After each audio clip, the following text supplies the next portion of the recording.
Carmel Hauck. My student number is T00701793. We are doing part 1 of our mock prep and scrub for surgery on a stuffed animal today. So I have my gown pack that I will open, I have my drape pack as well, and then I have my forceps to open the inside of my pack, and then I have my tacked towel clamps as well. So I'll be opening those asapically for you today on video. So to begin, I have clean scrubs on, I have my PPE, and then I have my surgical shoes on as well. And I've just finished washing my hands. So I'm going to start by opening my peel pack aseptically on the table here.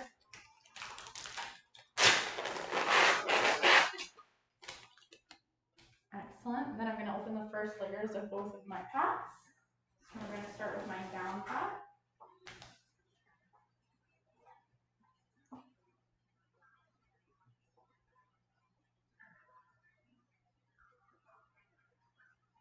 And then I'll do the first layer of my drape pack as well.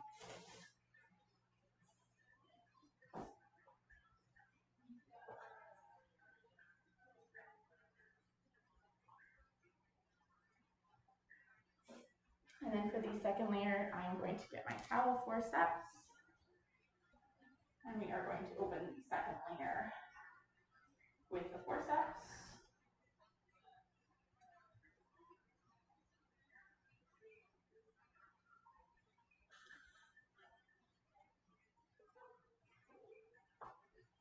And then I'm just going to go into the pack and make sure that my indicator is processed, and it is. And then I'm going to come over and do the same on my other drapes.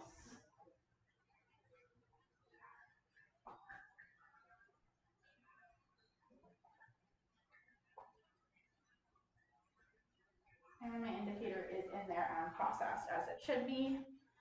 So now I'm done with that, and I'm going to open my gloves onto my gown pack.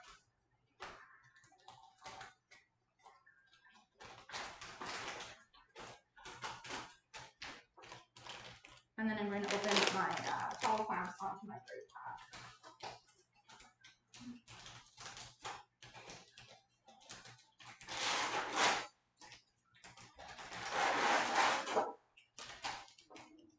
And then we will get our stuffy prepped for surgery.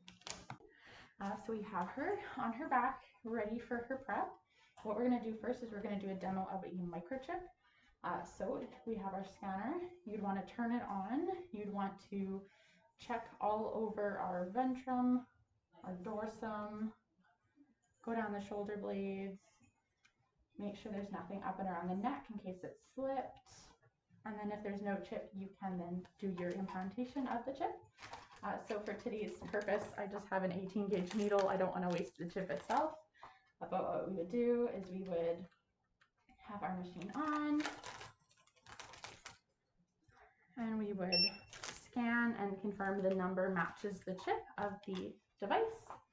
And then what we do is we go between the shoulder blades, and you make a tent of skin sub-Q. You'll take your needle cap off, and then in your tent of skin, you're going to, at a 45-degree angle, insert that needle sub-Q, and then you can release that skin tent, inject your microchip, and then hold it and pinch the skin and release your plunger as you come out of the skin, just so that you avoid taking the microchip with you. And then you want to avoid any activity for about 24 hours, just so that chip can heal in. And then we'll put our patient back in dorsal. And then obviously you would scan the chip and confirm that it's been implanted in him as well. Okay, so now that we are done our microchip, we are going to move on to the clip and clean portion. So I have all of my scrub supplies here. I have my bowl with wet gauze, and I'll have chlorhexidine solution on it as well. And then I have for my final paint, my alcohol and my sterile forceps. And then I have my transfer drape as well. So we are going to start by clipping. This is a teddy bear ovariohysterectomy that we will be scrubbing for. So you want to prep them in the position that they will be in for surgery. So this is a perfect position for a spay. This is how we'll be staying. We have our cordless clippers. So you first want to go along with the fur So you can start kind of mid-abdomen, you find the sternum, and then you go about 2 inches down from that, you'll find the umbilicus. So we want to go about 2 inches cranial to the umbilicus, down to the pubis, and then about an inch on either side to 2 inches to the nipples. So we're going to start with our fur going with us. So we'll start about here and do a clipper blade down the sternum, and that's kind of like the midline. And then we'll come down on either side of it as well. And then at this point you can flip your clippers and you can go against the fur. So you'll go up, same way as you came, midline, along the nipples. And then you want to square it out nicely so that it looks neat and tidy. So you can square it out all along the edges, and you can thin the fur down along the edges too if it's going to come into your surgical field. And then we're going to vacuum our patient. So we would vacuum, and then if you have any fur on your table, you want to vacuum the area or your scrub top as well. And then we go in with a final lint roll of the area. And now we are ready for the first part of our scrub. So we are going to start with a general wash. So I have wet gauze with chlorhexidine soap on it. And there's no rhyme or reason, you can kind of just scrub it, clean it up, get most of that dirt off. Another gauze with just chlorhexidine and water. And then we're going to go wash our hands with the same chlorhexidine soap, and then we will do the rest of our prep.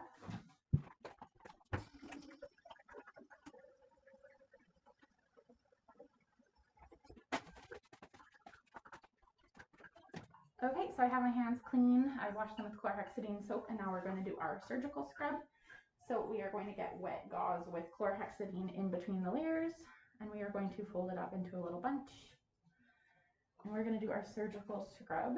So we're going to start along the midline and do a scrub, and then start to go in a circular target motion, keeping clean to clean and dirty to dirty, and just rotating and scrubbing as we go.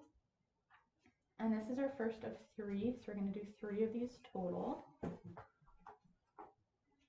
So another gauze with chlorhexidine bunched up. Same thing, down the midline, and then rotate target around.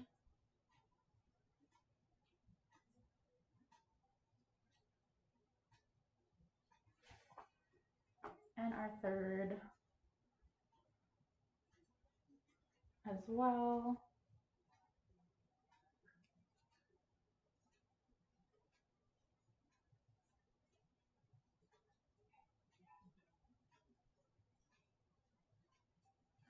Excellent. Then we're going to do our final paint. So for that, we have our alcohol and our sterile forceps. So I'm going to grab our last piece of gauze and bunch it up again.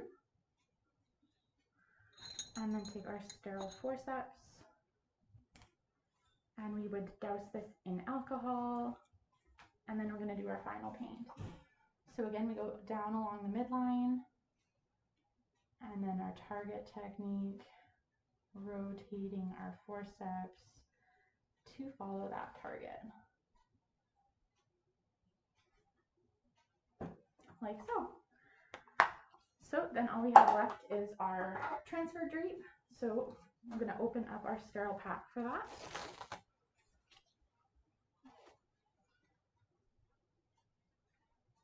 And then I'm just going to grab it from the corners.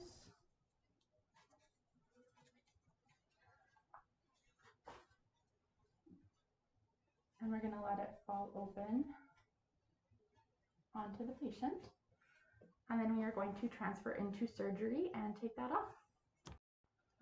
Okay, so I have taken off my lab coat because it is dirty from the hair contaminants, and now we're going to transfer our patient into surgery. So if this animal were to be intubated, we would make sure to control the tube as we're going. And then we're going to place our patient again for surgery. They've already been covered sterile, so there's no contaminants from my scrub top or anything on it now that we've got that Hauck towel out there. So now we can remove our Hauck towel, and then we'll do our final paint.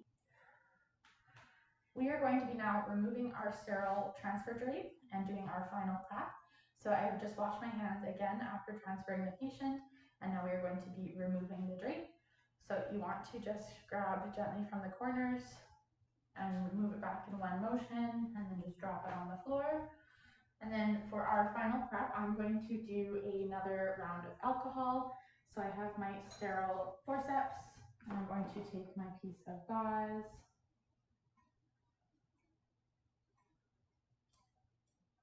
And we are going to bunch that up. And then we will take our alcohol, douse it, good and soak it. And then we're going to come along the incision line, do just a good wipe down the area, and then keeping clean to clean, dirty to dirty. You're just going to rotate the forceps around as a final skin prep. And then at my hospital, we actually do combine our chlorhexidine with betadine. So the final prep that we use is betadine in a spray bottle. So at this point, we would give a good over the whole surface, and that is our final paint that will stay on the patient for the remainder of surgery. So now we are going to go ahead and put a gown and gloves on, and then we'll come back for our final draping. Okay, so we're going to get our patient positioned for surgery. So we have them on a hot dog mat in a V trough with some padding so that they're nice and comfortable and they'll be warm. I have their ties already on their legs, so I'm just going to connect them to the table here.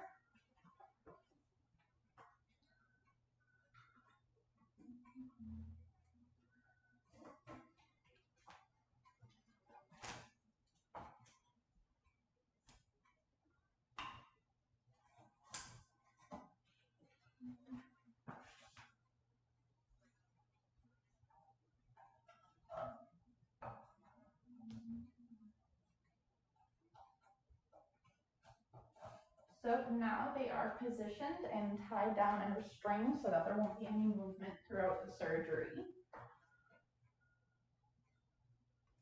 Okay, so we have gowned and gloved, and now we are going to be draping our patient. So I am going to get my first layer of my drape.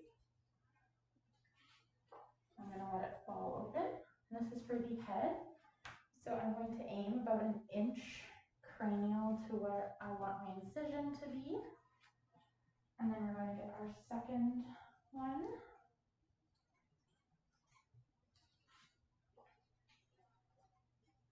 And this one will be our near drape. So we're going to place it here over our incision site. And then we're going to open up our towel clamps. And we are going to place it through those layers and bite into the skin as well. Then we're going to get our third drape. This is for the tail end. So you want it about 1 inch caudal to your incision site. And then another towel clamp.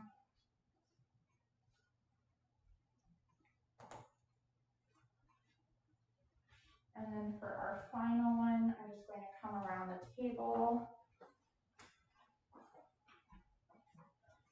And we'll do our final. Like so. And then we'll get 2 more towel clamps.